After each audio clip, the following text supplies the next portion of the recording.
to another edition of the Unofficial Guide Disney Dish podcast with Jim Hill.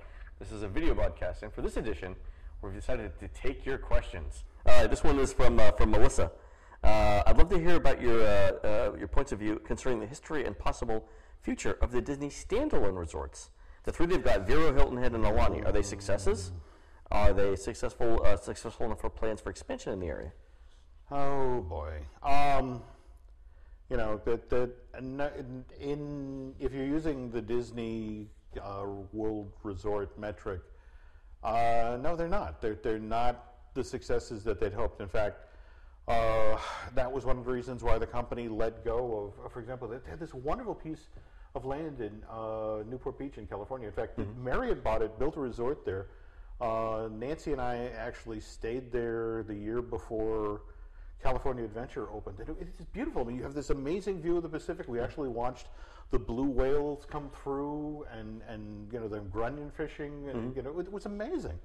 Likewise, the building, the 40-story tall building that they were going to build in Times Square, where, and in fact, I mean, the first 30 floors were going to be a standard DVC, and the top floors were going to be attractions. We're going to be Really? Yeah, in fact, you'd never have to leave the building. Well, no, there's really nothing else in New York to see. Yeah, kids. Dugan, what? Yeah.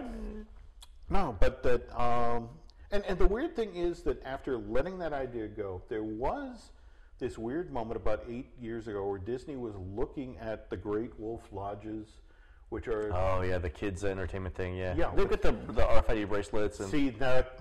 All right, this is the thing. That this is a combination hotel water park, and the idea is that... I've done it before. Grandparents love it. You take the kid, you let them play in an arcade, sort of like a Chuck E. Cheese. Yep. You spend the night at the hotel. You get up and you do the water park in the morning, you go home. And it's not cheap. You get wands, there's interactive games you can play throughout the resort, sort of like Sorcerer's the Magic Kingdom. Oh, it's all coming together now.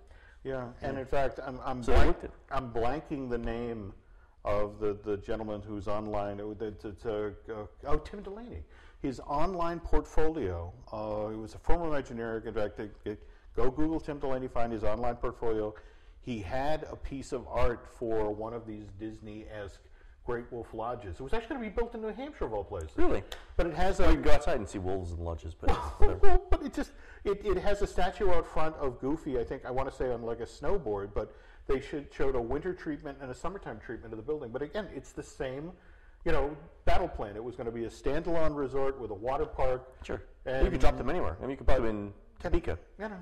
But again, the very thing you're talking about, that all crashes and burns, but the wristband lives on. Interesting. So you think we've got the three standalone resorts? And I'm afraid that's it. I mean, it's sort of like asking, when's the next Disney Quest being built? Well, when is hell due to freeze over? It's Tuesday. Great question.